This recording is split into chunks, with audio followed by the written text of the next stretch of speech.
नमस्कार साथियों, मैं रवि कुमार योगी, कबड्डी कोच। जैसे आप सभी को पता है कि मेरे और मेरे साथियों द्वारा महात्मा गांधी खेल स्टेडियम को पूर्णतः जीवित करने के लिए मुहिम छेड़ी हुई है। स्टेडियम बचाओ, खेल बचाओ, खेल बचाओ, भविष्य बचाओ। उसी के अंतर्गत आज मैं आपसे रूबरू होने के लिए ये वीडियो बना रहा हूँ। साथियों, बच्चे के लिए ये बड़े दुर्भाग्य की बात है कि स्पोर्ट्स में हजारों बच्चों का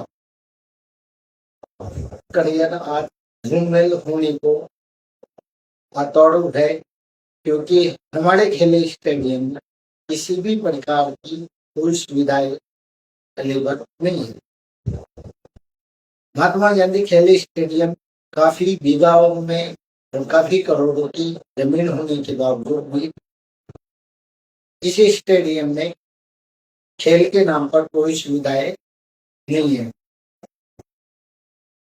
कई वर्षों से स्टेडियम को लेकर तमाम मंत्रियों, तमाम स्थानीय जनप्रतिनिधियों, तमाम अधिकारियों को समय समय पर अवगत भी कराया गया, लेकिन किसी ने भी इस विषय पे अपना ध्यान नहीं दिया। उसी का आज ये कारण है कि हमारे बस्सी विधानसभा के जितने भी खेल के खिलाड़ी है, वो चाहे हॉकी हो, कुश्ती हो, कबड्डी हो, वॉलीबॉल हो, खो खो हो, एथलेटिक्स हो या अन्य जो भी गेम्स हो, इन सभी के तैयारियों में उनको काफी कठिनाइयां का सामना करना पड़ता है। स्टेडियम में देख रेख के लिए कोई भी गार्ड नियुक्त नहीं है। स्टेडियम की साफ सफाई के लिए कोई विशेष ध्यान या व्यवस्था नहीं है। शौचालय है, उनकी भी कोई ऐसी साफ सफाई या कोई देख रेख करने वाला व्यक्ति की ड्यूटी नहीं लगी हुई है।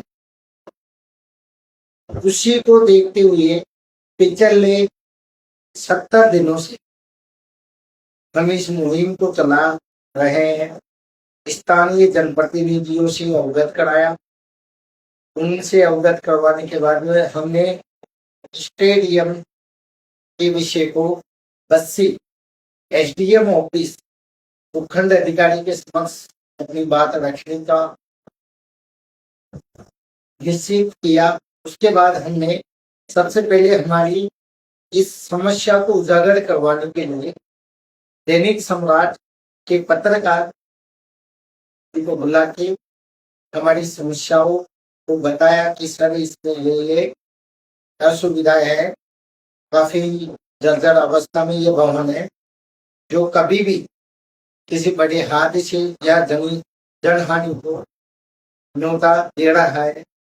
इस पर प्रशासन और अधिकारी और जनप्रतिनिधि ध्यान नहीं दे रहे हैं। आप इसको प्रकाशित करें। मीडिया, प्रिंट मीडिया के पत्रकार भी तत्परता से इस गंभीर विषय को अपने न्यूज़पेपर में छापते हैं। उसके बाद हमने 2 दिन बाद बस्सी एसडीएम के नाम का क्या है कि एसडीएम की अनुपस्थिति में बस्सी के तहसीलदार को हमारा ज्ञापन दिया। ज्ञापन देने के बाद कोई कार्रवाई ही नहीं हुई। उसके बाद हमने 28 तारीख को पुनः एसडीएम मैडम को इस विषय में लेटर दिया। मैडम ने आश्वासन दिया मौखिक कि वो इस विषय में जल्दी ही कोई मीटिंग आयोजित करेंगी और एक प्रस्ताव भेज के जिला कलेक्टर को प्रस्ताव भेजेंगे ताकि इसका समस्याओं का निवारण हो। उससे पहले जिस दिन हमने तहसीलदार जी को एसडीएम के नाम का ज्ञापन दिया, उसी दिन स्थानीय विधायक महोदय बस्सी आए हुए थे। हमने उनको भी अवगत कराया। उन्होंने बताया कि अभी मेरी सरकार नहीं है, तो आप लोग बीजेपी से जो जनप्रतिनिधि है उनके पास जाओ, वो उनको करो। उसके बाद हमें इस विषय को लेके जो बीजेपी से प्रत्याशी रहे चंद्रमोहन जी मीणा, 3 तारीख को रात्रि चौपाल कार्यक्रम रुदली सुल्तानपुरा में आयोजित हुआ। उसमें स्थानीय प्रशासन के अधिकारी और बीजेपी से तमाम बड़े नेता यहाँ आए, जिसमें खुद स्वयं प्रदेश अध्यक्ष मदन राठौड़ जी, जिला अध्यक्ष राकेश गुजर जी, हेमंत जी मीणा आदि लोग वहां पर उपस्थित रहे। उनको इस विषय में हमने ज्ञापन देके समस्या से अवगत कराया। तो मदन राठौड़ जी ने भी हमें समस्या का समाधान के लिए आश्वासन दिया कि वो अपने स्तर पर जो भी होगा वो करेंगे। उसके बाद भी कोई ही कार्रवाई नहीं हो पाई। इसके बाद हमने देखा कि कोई कार्रवाई नहीं हो पा रही है इतने अधिकारियों और मंत्रियों को लेकर देने के बाद भी, तो हम हमारी समस्या को लेकर जिला कलेक्टर जयपुर के लिए निश्चित किया कि हम जिला कलेक्टर को ही इस विषय का ज्ञापन देंगे और इस समस्या से रूबरू करवाएंगे। कलेक्टर साहब की अनुपस्थिति में 2 बार हमने एडीएम मैडम जयपुर प्रथम को ज्ञापन दिया, समस्याओं को बताया। मैडम ने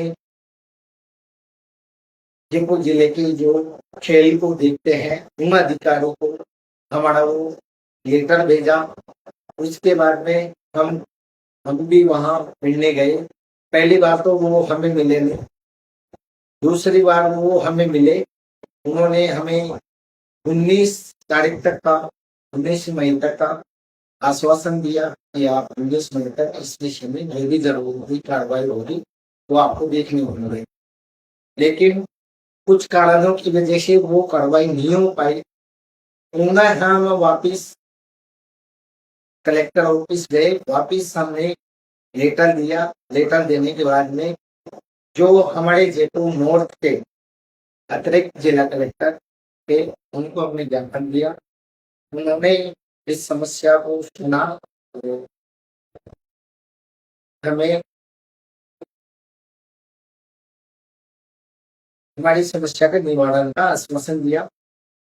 इसके बाद हम जो हमारे जिला कलेक्टर महोदय है संदेश जी नायक, इनसे मिले। उनको हमने ज्ञापन दिया। ज्ञापन में हमने DMFT फंड के लिए कार्य करवाने के लिए सुझाव दिया। उसको कलेक्टर महोदय ने आश्वासन दिया और उसको मार्क किया लेटर को। उसके बाद वो लेटर जिला परिषद में गया।